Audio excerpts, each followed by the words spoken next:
Hey everyone, it's Daniel here at Paradox Games. Recently, as I'm sure you'll all remember, Unity decided to play with fire by changing their whole price structure in the least graceful way possible, causing heavy distrust and uncertainty among the community. This created a significant incentive for developers to consider other options for game engines.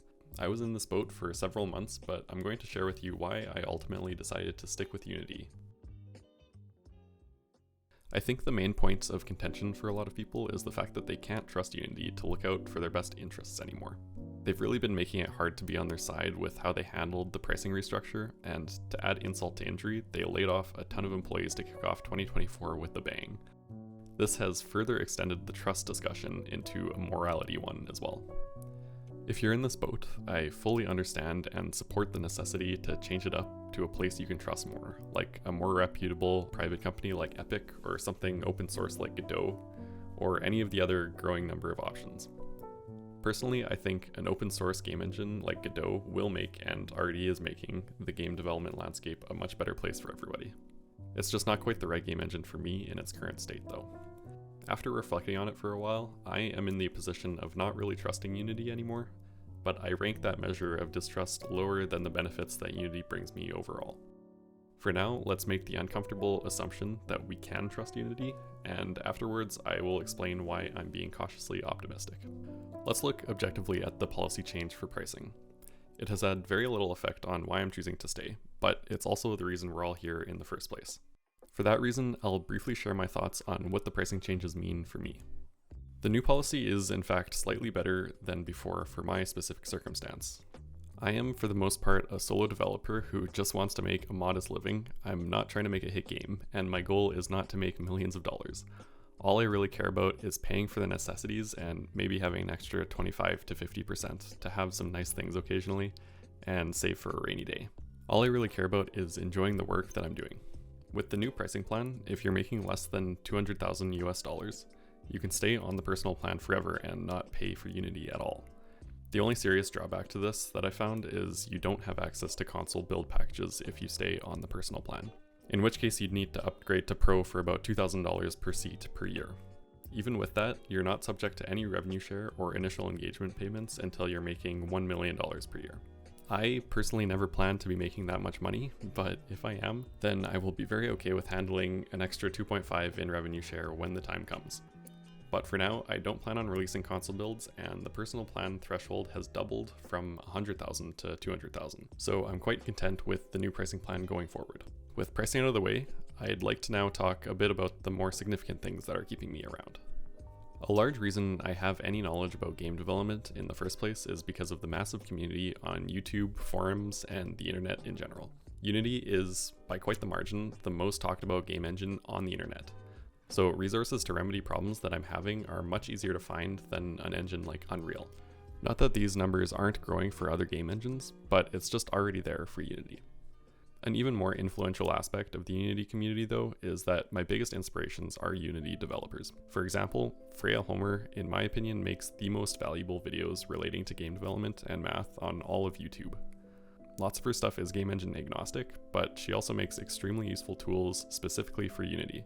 For those who don't know, Freya is essentially the main reason you can edit shaders graphically in Unity, as she was the original creator of ShaderForge back in 2011.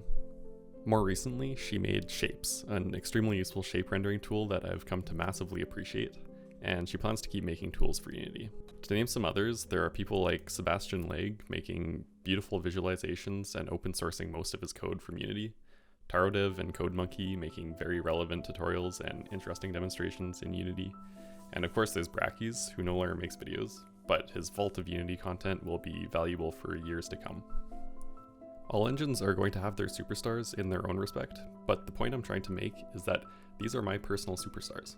And to me, it's not worth giving that up when the people you trust and heavily benefit from are all still using that tool. On a similar note, I've been using Unity for many years now, and have learned how to navigate the editor and documentation very well. I've come to appreciate Unity's efforts to create good documentation and learning resources for teaching people how to use the engine. When I was starting to learn Unreal a while ago, it was very frustrating trying to read the C++ documentation for Unreal's API. It existed, but there were so many important classes and methods that had little to no explanation or example uses and it left much to be desired. This is not to say Unity is perfect at this, but there's a clear effort compared to others. There's lots to be said about finding a tool that works for you and getting really good with it. For me, that has been Unity. And as much as I hate that Unity is a publicly traded for-profit company, they've created a tool that allows me to work towards my goal better than any other. So why am I holding these values more highly than the seemingly existential threat of Unity screwing over developers entirely? The simple answer is that even though I don't trust Unity much, the game dev community is a very smart and dedicated group of people. As demonstrated by what happened in September, the community shouted at the top of their lungs the moment they felt they were being exploited. Since this is the very community Unity relies on to exist, they have to listen to us now more than ever. Because despite all of the points I made before, if I absolutely had to move, there are other options available. Unity has arguably created the most accessible game engine in the world. Yes, they've made some pretty bad decisions along the way, but they get a bit more room to screw up than most, since so many people rely on it. At the very least, I trust Unity to make money, and to do that, they have to keep developers happy enough to stay when other options are becoming more accessible by the day. We know now from experience, game devs will not be quiet when they are unhappy, and that makes me comfortable enough to stay with Unity for now. All I want to do is make cool things with tools that make that as easy as possible to achieve. Unity is succeeding at this for me for now, and although I won't be complacent with it if they genuinely screw it up, it's a tool that allows me to do what I want to do. And I believe it will continue to do that for the foreseeable future. Let me know in the comments if you agree. I'm really curious to see how people are feeling about this now that the dust has settled a bit. This is just where I'm at with everything, and is not meant to be an endorsement of Unity. I just want to share my thoughts since there has been a lot of uncertainty about game engines for the past few months, and it's nice to hear people's thoughts in times of uncertainty. My generic advice is to choose whatever will allow you to achieve your goals. Don't settle for being taken advantage of, but also don't make it harder for yourself in the search for finding the perfect scenario.